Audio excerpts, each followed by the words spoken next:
ایک رائے تو یہ ہے کہ وہ الیکشن کا رزلٹ کا خوف ہے جس کی وجہ سے کر رہے ہیں. دوسری رائے یہ ہے کہ ایک سیاسی حکمت عملی ہے کہ جو حالات ہیں جو اس وقت تناؤ ہے اس کو کم کرنا. دونوں رائے کے حوالے سے آپ لاتعداد دلیلیں دے سکتے ہیں, لیکن بہرحال جو بھی ہو رہا ہے اچھا ہے.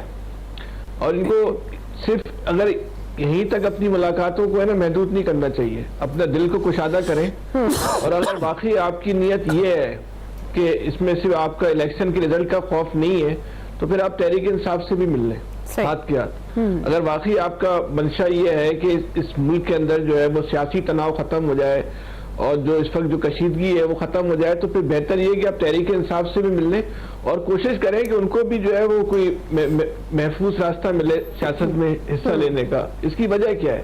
اقتدار میں تو آپ نے آنا ہے, ظاہری صورتحال تو یہ ہے کہ اس کو آپ نے وزیر اعظم بننا ہے. آپ کے اپنا مفاد اس میں ہے کہ آپ کو ایک ایسی حکومت ملے جو کم سے کم سیاسی انتشار کا شکار ہو. آپ کا اپنا مفاد اس میں ہے کہ اگر آپ اس ملک کے اندر معاشی تبدیلیاں چاہتے ہیں تو سیاسی صورتحال جو ہے مکمل طور پہ خوشگوار اور پرامن ہونی چاہیے. تو اس کے لیے الیکشن سے پہلے جو آپ سبیل کر سکتے ہیں وہ ساری سبیل کریں, رزلٹ وہ کریں, اچھی بات ہے. باقی رزلٹ تو پتہ ہے آپ کو, وہ تو طے ہو گیا, نوٹیفیکیشن کا مسئلہ ہے خالی, وہ بھی ہو جائے گا انشاءاللہ.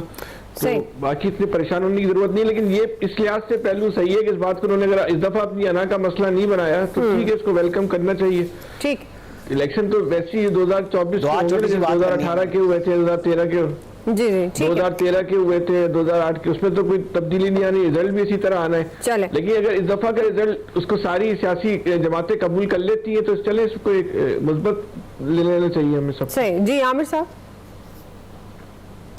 یہ جو ہمارے ہاں یاداشتوں کا مسئلہ نا, اصل یہ ہے کہ 2014 میں بھی جب عمران خان صاحب نے شروع کیا تھا تو نواز شریف ان سے ملنے بنی گالا چلے گئے, بالکل گئے تھے جی. اور جب وہ دھرنا لے کے آئے تھے تو اس وقت پیپلز پارٹی اور مولانا فضل الرحمان دونوں ان کے مخالفین تھے نواز شریف کے.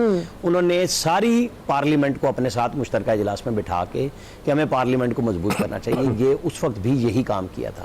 لیکن آپ کو پتا ہے جب شہباز شریف اور آصف زرداری نے کہا کہ مساق معیشت کر لیتے, وہ کہتے تھے یہ چور میرے سے این آر او مانگتے ہیں. جب کبھی ان کو آفر کی گئی, شہباز شریف کا آپ کو اور ہمیں پتا ہے, ہم نے یہیں پہ کہا جب انہوں نے پہلا خطاب کیا پھر دوسرا کیا, میں کہا پھوس پھسا سا خطاب اس لیے لگتا ہے کہ ہمیں تو مار داڑ والے ایک وزیر اعظم تھے, ہمیں یہ پیکج مل گیا, ہمیں وہ مل گیا, کہانیاں سنا سنو کے ادھر ادھر چلے گئے تھے. تو شہباز شریف بالکل نہیں لگتے تھے کہ وہ ایک مصالحت کا میسج دیتے تھے, وہ کہتے تھے یہ ہم سے بھیک مانگ رہے ہیں, میں ان کو دبا دوں گا, چھوڑا دوں گا. اصل مسئلہ عمران خان کی ذات کا وہ جو ہے نا ایروگنس, وہ آج بھی ان کو پہلا موقع ملا جب کئی ہفتوں کے بعد صحافیوں سے ملنے کا, انہوں نے کس کو ٹارگٹ کیا؟ فوج کو. انہوں نے کہا جنرل باجوہ فلانا ڈھمکانا. بھائی کہیں تو آپ آؤ نا, اگر بیرسٹر غور کو لے آئے ہو تو اسے رستہ دو کہ وہی بات کر لے آپ کے لیے. لیکن آپ تو ختم کر چکے ساری بات چیت کو پھر سے. کیسے کوئی اگر میاں نواز شریف چاہیں بھی تو جواب میں کیا گالی مل رہی ہے نا سیاسی طور پہ, تو پھر وہ کہیں گے کہ لڑنا تو آپ سے الیکشن ہے, مل بھی لیں گے الیکشن کے بعد. بالکل جی. ظاہر ہے یہ دونوں ملاقات یا اس طرح کی بڑے عرصے کے بعد جس کی بات کرتے ہیں کہ تمام سیاسی جماعتوں کو ایک میز پر بیٹھنا چاہیے, یہ دو طرفہ عمل ہے. دونوں کو سوچنا چاہیے کہ یہ ملک کی سیاسی استحکام کے لیے بڑا ضروری ہے, بجائے اس کے کہ آپ ٹھیک ہے انتخاب کے میدان میں آپ ایک ایک دوسرے کے خلاف, آپ ظاہر آپ کے کینڈیڈیٹس ہوتے ہیں, لیکن جہاں ملک و قوم کو ضرورت ہے, اسٹیٹ کو ضرورت ہے, وہاں پر مل جل کر بھی اس سیاسی انتخابی عمل کو آگے بڑھایا جا سکتا ہے. ایکسپرٹس کی رائے آپ نے جان لی ہے, بریک لے رہے ہیں, بریک سے واپس آئیں گے. دوسرا بڑا سوال, الیکشن کمیشن کو انتخابی عمل پر اعتراضات دور کرنے کے لیے کیا اقدامات کرنے چاہیے؟ انتخابات اب چند ماہ ہی دور رہ گئے ہیں اور بر وقت کے لیے کوششیں جاری ہیں, لیکن انتخابی عمل کے حوالے سے مختلف سیاسی جماعتیں اعتراضات عائد کر رہی ہیں. پی ایم ایل این نے حلقہ بندیوں پر تحفظات کا اظہار کرتے ہوئے عدالت جانے کا اعلان کیا ہے. آج پی ایم ایل این کے رہنما خواجہ سعد رفیق نے یہ کہا ہے کہ ہمیں نئی حلقہ بندیوں پر تحفظات ہیں, نئی حلقہ بندیوں کے خلاف عدالت جا رہے ہیں. ایم کیو ایم کو بھی حلقہ بندیوں کے حوالے سے اعتراضات ہیں. مولانا فضل الرحمان بھی انتخابی مہم کے دوران امن و امان کے مسائل کی نشاندہی کر چکے ہیں. ادھر نگران وزیر اطلاعات نے واضح کر دیا کہ کوئی شک میں نہ رہے, عام انتخابات 8 فروری کو ہوں گے.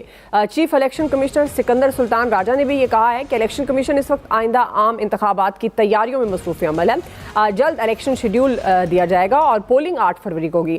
ناظرین, سپریم کورٹ کے فیصلے اور الیکشن کمیشن کی یقین دہانی کے بعد اس بات میں تو شک کی گنجائش نہیں ہے کہ انتخابات اپنے وقت پر ہوں گے. سیاسی جماعتیں بھی یہی کہہ رہی ہیں, لیکن یہ سوال بھی بہت عام ہے کہ آخر بڑی سیاسی جماعتیں انتخابی عمل پر جو سوال اٹھا رہی ہیں ان کا کیا مقصد ہو سکتا ہے.